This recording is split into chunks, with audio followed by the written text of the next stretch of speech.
Hello, Sid Roth here. Welcome to my world where it's naturally supernatural. Guess where I am? The most supernatural city in the world, Jerusalem. And I have been pondering for so long the question, is Islam a peace-loving religion?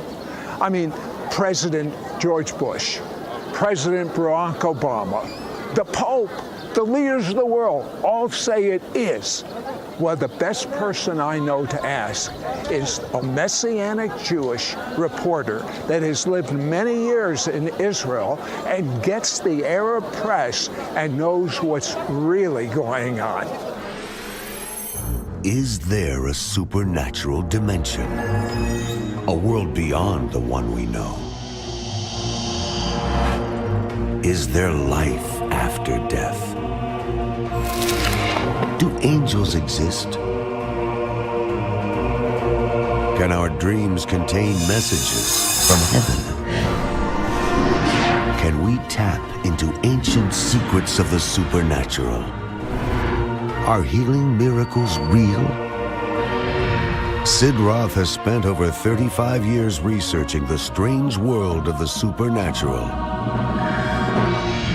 Join Sid for this edition of It's Supernatural. Well, Shira Sorko-Ram, I've known many years. Shira and her husband Ari are pioneers in Messianic Judaism in Israel, but she inherited the gift from her dad, Gordon Lindsay. Gordon and Frida Lindsay started Christ for the Nations, but Gordon was the primary force that chronicled the healing revival of the 40s. But Shira, this doesn't even seem like you. I know you're a fabulous writer and a researcher. Why in the world would you research Islam? That's not your thing. That's not your interest. It really isn't. And I started last December to, in my mind, I said, we need to find out what in the world is going on when we were watching the White House inviting Muslims into the White House. I wanted to know what was going on. And so I began to research, and I really felt my hair was standing on end because I found that the Muslim Brotherhood organization, which everybody's heard of, sure, had a different way than ISIS, had a different way than Al-Qaeda. Instead of coming in with a sword, they decided they were going to come in quietly, very quietly, get leadership, start building mosques. Today, there's over 2,100 mosques. That was in 2010. I'm sure there's many more now. There are mosques all over the place. There's centers all over the place. There's organizations by the tons. And each one is to put in another footprint in the United States. And I could hardly believe my eyes as I began to study this. Then I looked for the press to see what they wrote. And the American press, silent, absolutely silent, absolutely silent. They don't write about the Muslim Brotherhood. I think that part of it's because they're afraid, but part of it's because they want to be politically correct. Oh, okay. Yeah. I live in America. I'm being sheltered of the truth about Islam. Yes. But to me, a question that I've really pondered this personally for a long time. Something in me gets agitated when I hear a president of the United States, I've heard two presidents of the United States, President Bush and President Obama, use a phrase, Islam is a peace-loving religion. True or false? Absolutely false. Absolutely Why? false. Because of the Quran. What it was about is that Muhammad, at the beginning, when he didn't have a big following, he wrote verses like, your religion is yours and my religion is mine, and it was all peaceful. But after 10 years, he only had 150 converts. So then when he went from Mecca to Medina and began to get an army going and the people followed him, all of his so-called revelations that he received from who he said was Gabriel, the angel, turned very violent. Jihad, the sword, You got to go out. We've got to go out. We've got to conquer the world for Islam. And if they don't want to believe in Islam, then kill them. Take their wives and take slaves. But wait a second. Today, yeah, we hear that this whole jihad really and truly is the jihad of the soul, the inner struggle, not with the sword. What do you say? Well, in the biography of Muhammad and the hadiths, the short stories, 98% of the description of jihad is violence and sword. There's 2% that talks about the inner soul, and you probably could figure it out. It was at the beginning when Muhammad didn't have a big following. So it's in the Quran, it's in the hadiths, the short stories, it's in his biography. It is jihad by the sword. We are called by Allah to take over the world, and we're going to do it, and people are going to convert to Islam or kill them. Now, I've been reading a lot that there's a group called the Muslim Brotherhood, and they have more meetings in the White House than almost any group I can hear of. Bottom line, what is the goal of the Muslim Brotherhood? The actual goal of the Brotherhood is to put a president in the White House who is a Muslim, to take over Congress, to take over the Senate. I know it sounds crazy, but that's their goals. Because Muhammad said, you've got to conquer the world and put in Sharia law and make the world Islamic. So they're doing it in a much nicer way, not with the ISIS style, but they're going into the government, they're going into universities. I'll tell you what, hold that thought, because what you're about ready to hear, I have never, ever seen anywhere in America, commonplace in Israel, but it's being hidden from us in America. We'll discuss this when I come back. We'll be right back to It's Supernatural. We now return to It's Supernatural. Sid Roth here with Shira Sorko-Ram, and you know, we would have never known the hidden agenda of the Muslim Brotherhood if there wasn't an accident, and I don't believe in accidents. I believe that it was the hand of God. What happened with this woman taking pictures? Right. A few years ago, there was a woman who was in her hijab, her Muslim dress, and she was taking pictures of the Chesapeake Bridge. And it looked kind of suspicious, so the police stopped her. And then they found that her driver had been arrested for stuff with Hamas. Mm-hmm. And so they searched this person's house, El Barassi is his name, and they found in the basement hidden 2 truckloads of materials, of plans and purposes and strategies of the Muslim Brotherhood. This opened up to the United States for everyone who wanted to know, I'm talking about in the government, to find out what the Muslim Brotherhood was up to. And it's out there. In fact, I found it on a government website. Well, how come we don't have it in the newspapers in America? Why? I mean, this is like their strategy, their hidden strategy. Well, there were 5 major points, briefly summarized. Yes. What is the strategy of the Muslim Brotherhood? It's stealth. First of all, you can lie. You can lie in Islam. It's called taqiyya. You can lie if it will advance Islam. Wait a second. The United States is bending over backwards to make a nuclear deal with Iran. Yep. And you're telling me that if they agree to anything, they can lie and they're okay with their God? Absolutely. Taqiyya is legal. And not only do you are you allowed, but you must, to advance Islam, you must do whatever is possible to do that, including to lie. Yes. And so the way you start is very, very quietly. You know, you build little, what they call prayer groups. You bring people in and you tell them, don't tell anybody else that we are meeting, but we want to bring you into Islam. They don't start out telling them the revolutionary part. They just say, you know, the true religion is Islam, and the true God is Allah, and Muhammad is God's representative. So they really drill that into them.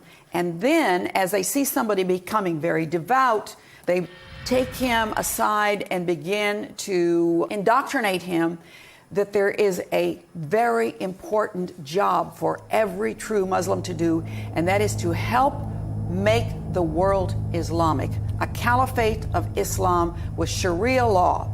You do it by jihad. And as I said before, 98% of the talk about jihad in the biography of Muhammad is definitely sword.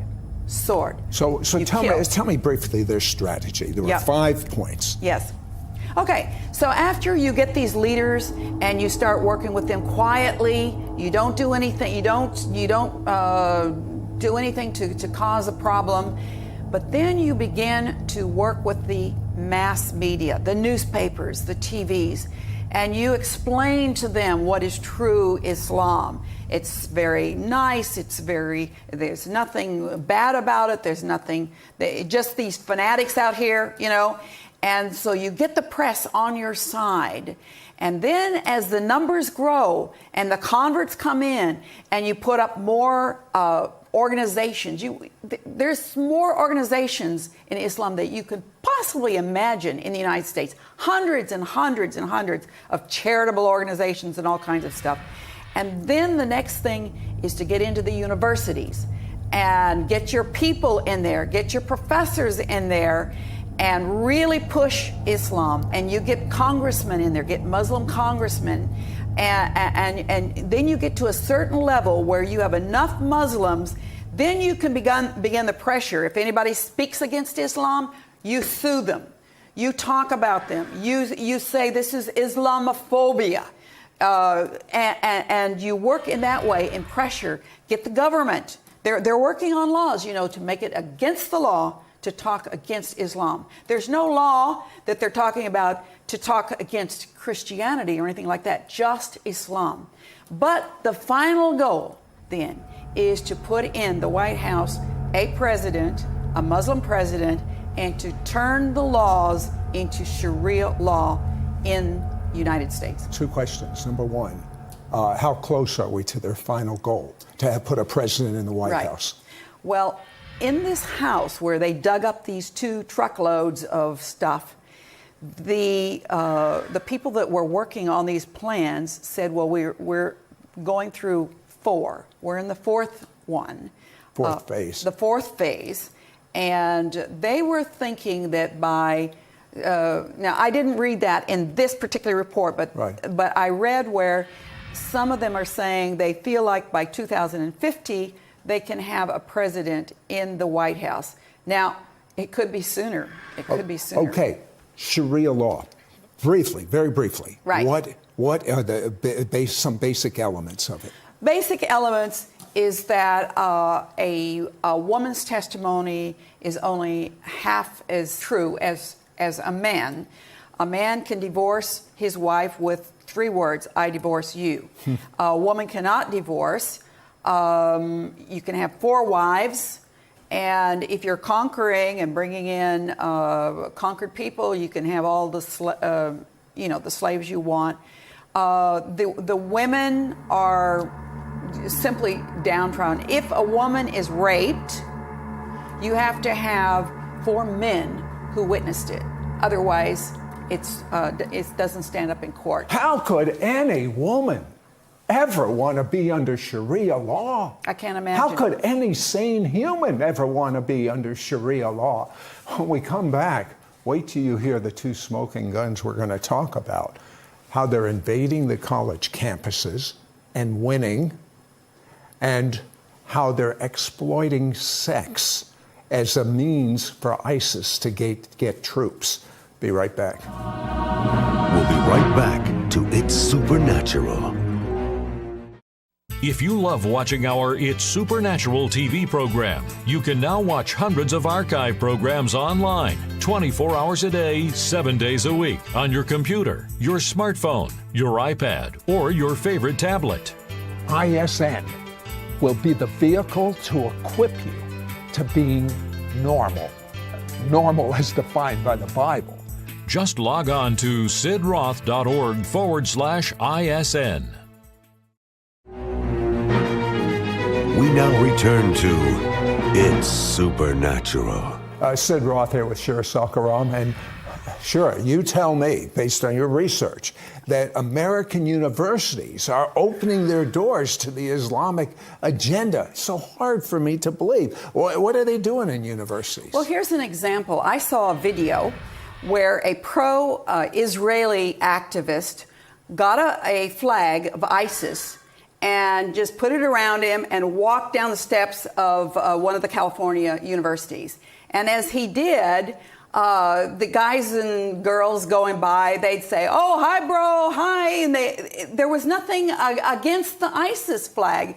And then a few minutes later, he put an Israeli flag against him. He began to get spit at and yelled at and cursed at. That's what's going on in the universities. You see, that's a target. The universities, they know that in a few years, the graduates of these big universities, they're going to be in Congress. They're going to be in government.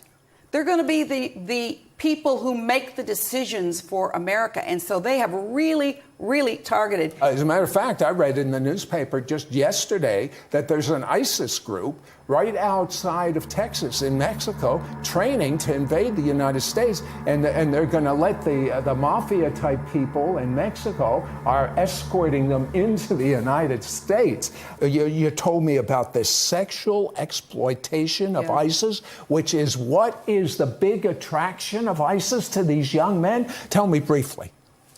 Well, in the biographies of Muhammad, he gives instructions to his followers to go out and conquer land, conquer peoples for Islam.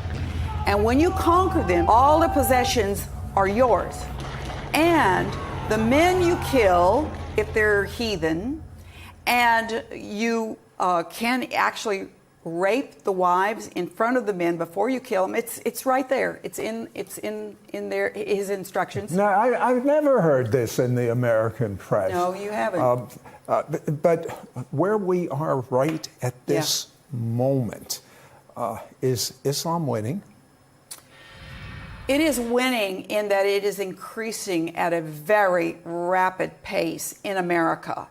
And because the press has squashed it, nothing about it in the press, because the universities are growing in influence, and because of the White House now accepting many advisors from the Muslim Brotherhood, it's growing. It's growing very fast, and I think, you know, even in these little towns, my son-in-law was in Alabama, in a small town.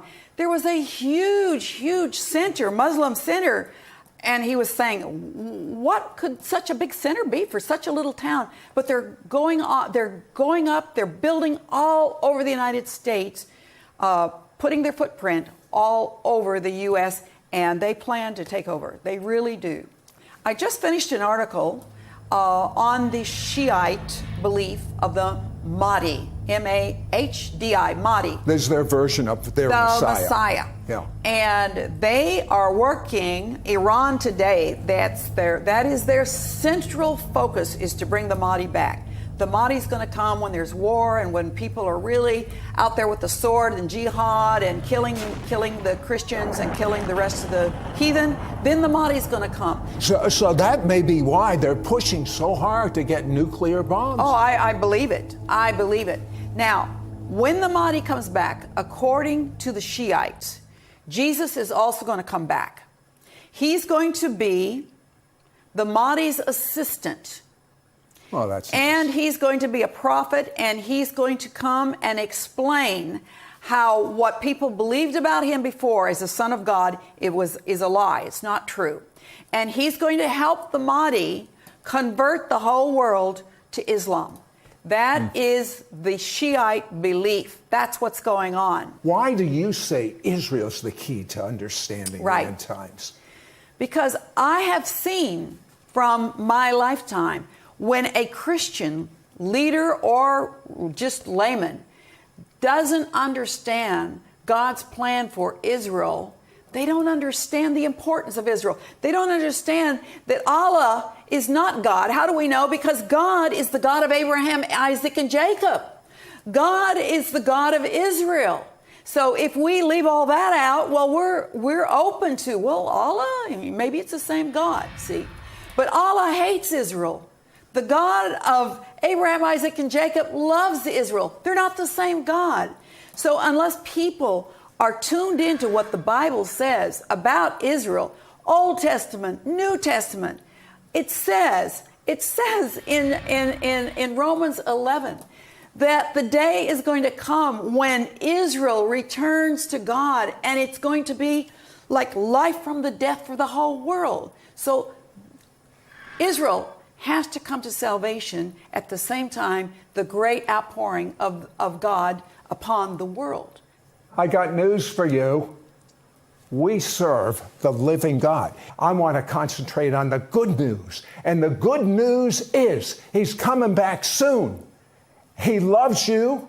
And if you take a little step towards Him, He's going to run and He's going to put His arm around you, and you're going to experience true love, not Hollywood love, but you're going to experience true love. Just tell God you're sorry. That's a good start for the mistakes you've made. And say, Yeshua, become real to me. Say with your mouth, I make you Lord of my life. Come inside, help me understand you. Read your Bible, and come on, join the happiest people on earth. Yeshua, Jesus, the King of the Jews. Get with it. Get a little excited for the only thing worth being excited, Jesus.